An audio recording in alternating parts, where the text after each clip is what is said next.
Like, you don't need nobody holding your hand, because see, by these people holding the button, the red button, population control, which people might say is a joke or whatever, but you can't call the facts of capacity, because that's how gravity works. You know how gravity works. I mean, I'm not a scientist, but I know if something go up, it gotta come down. Right. I know if something is packed, it's going to expand and explode.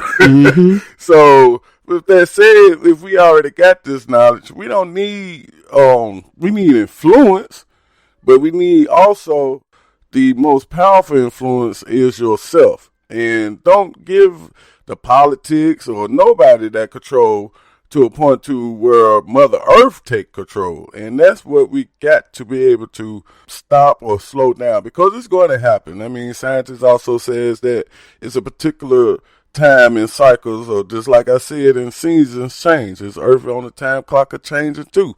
But it can speed up this process of history has shown.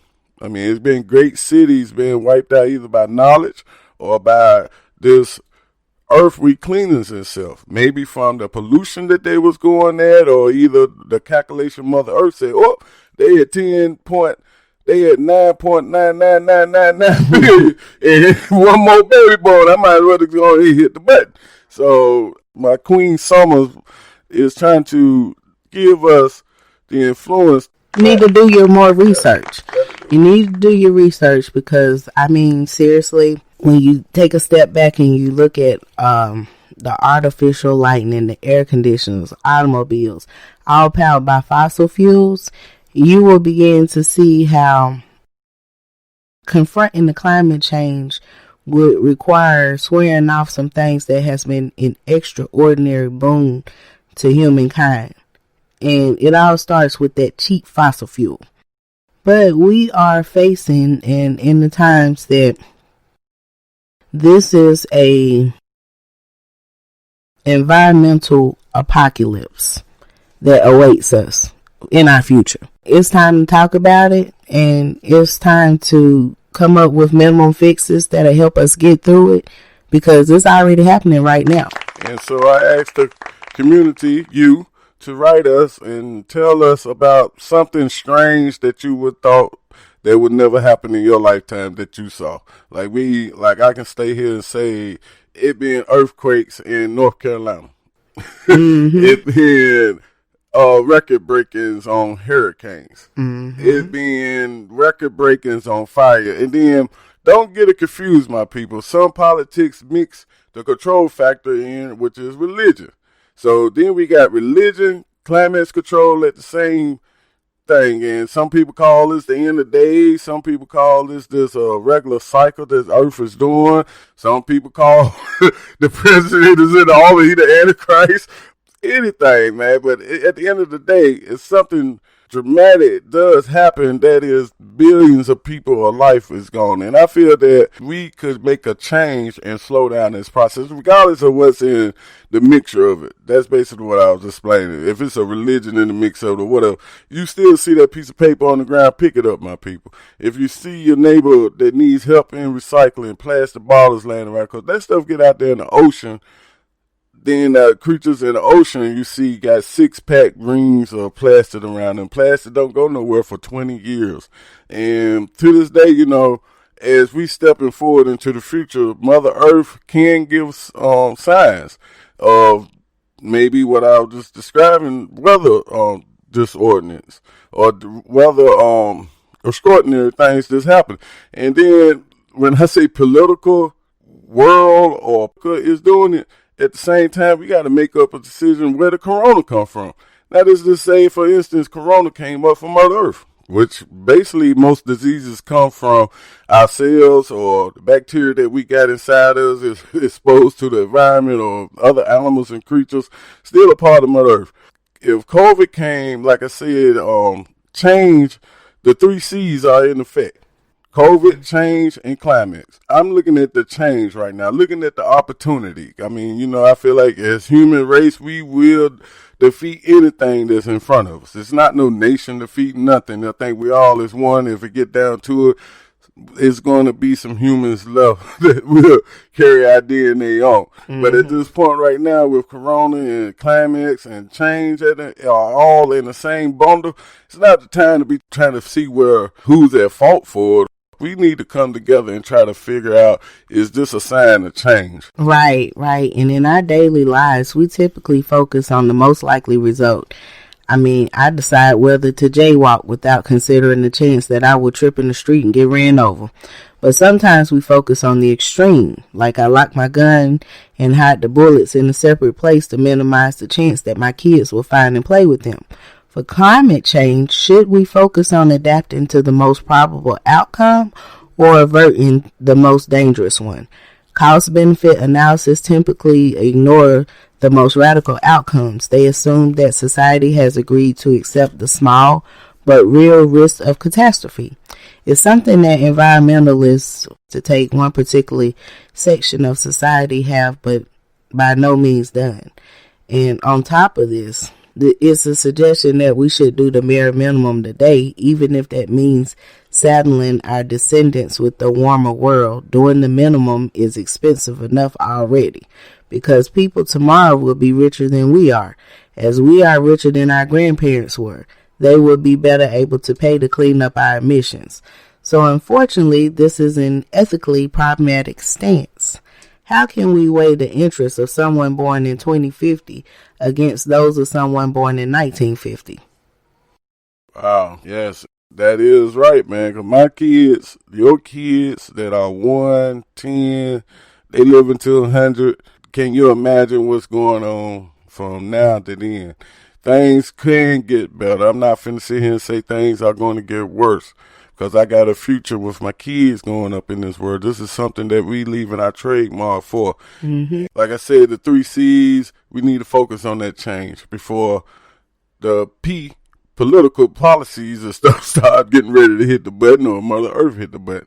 And so look at COVID as a change. I mean, last show we was discussing scenarios, and one of the scenarios was COVID came and changed everything, and it changed to where your living conditions, the way you was living, all that has been forced upon us. And if this COVID came from Mother Earth, that means that it's knocking at your door.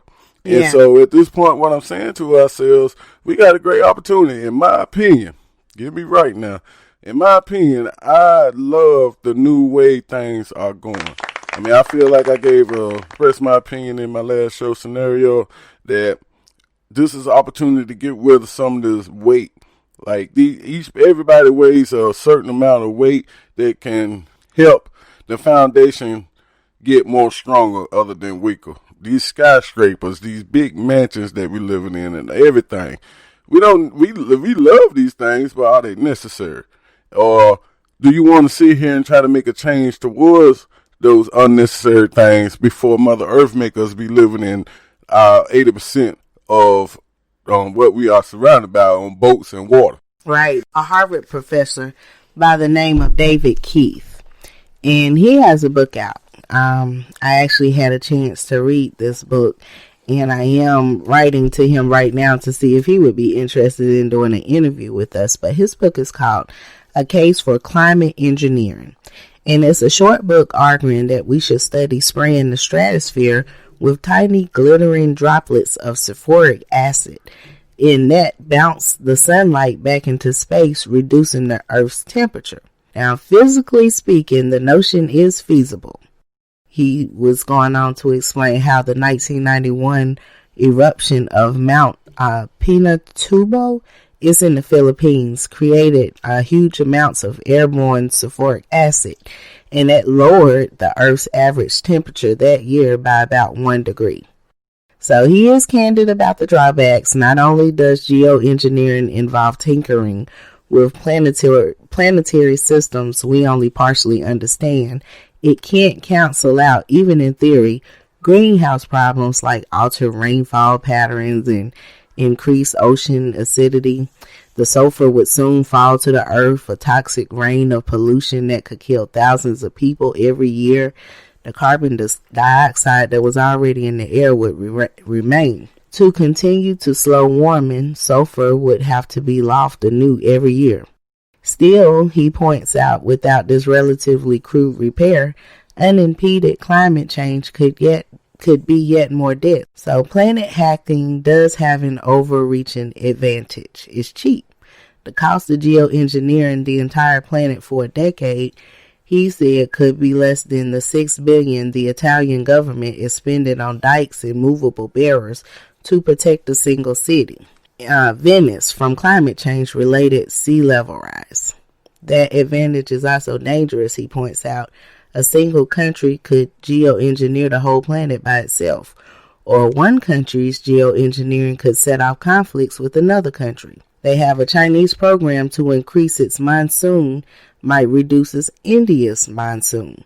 Both are nuclear weapon states, he reminds us.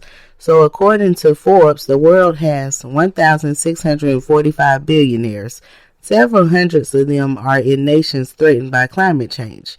If their businesses or homes were at risk, any one of them could single-handedly pay for a course of geoengineering. Is anyone certain none of these people would pull the trigger? That's what I would say they will. It's a possibility because it's all kind of stuff. Like I said, them 3 C's, man. You got conspiracy, people that might be saying that it's a population control thing going on right now. But with that said, we're going to take a little breather right here and take a break. And y'all listen to this relaxing music here and stay tuned. And we'll come right back at you with some more engineering. In the current state of the climate.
Hi, and welcome back to Transitional Changes Mission. This is your host, Queen Summers. And King Summers. Welcome back. Yes.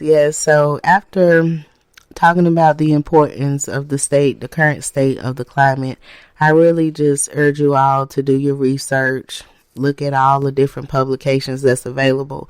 You have the greatest tool at your fingertips, and that is Google.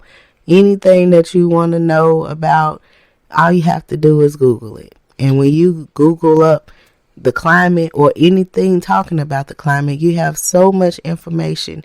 And then that's when you should be able to organize some type of effort. And write us, TC Mission Speaks at gmail.com. Yes, and write us all the emails of your thoughts and maybe your ideas. We asking the kids, the parents, everybody, man. You know, it's all kind of avenues that we can participate in all as one before we be holding hands singing Kumbaya. With that said, you man. really want to sing Kumbaya? Tell you what you gonna be doing, beating on the drum? Nah. Here we go now. I guess I'm gonna have the tambourine. All right now. So at the conclusion of this show, information about the 13 major climate change reports released so far in 2020 will be available on our blog. It's at www.transitionalchangesmission.wordpress.com. And yes, we appreciate y'all listening on this last part, man. We finna introduce a mind-blowing, touch-hearted one that is explaining, and people heard us, and explaining that what transitional changes mission is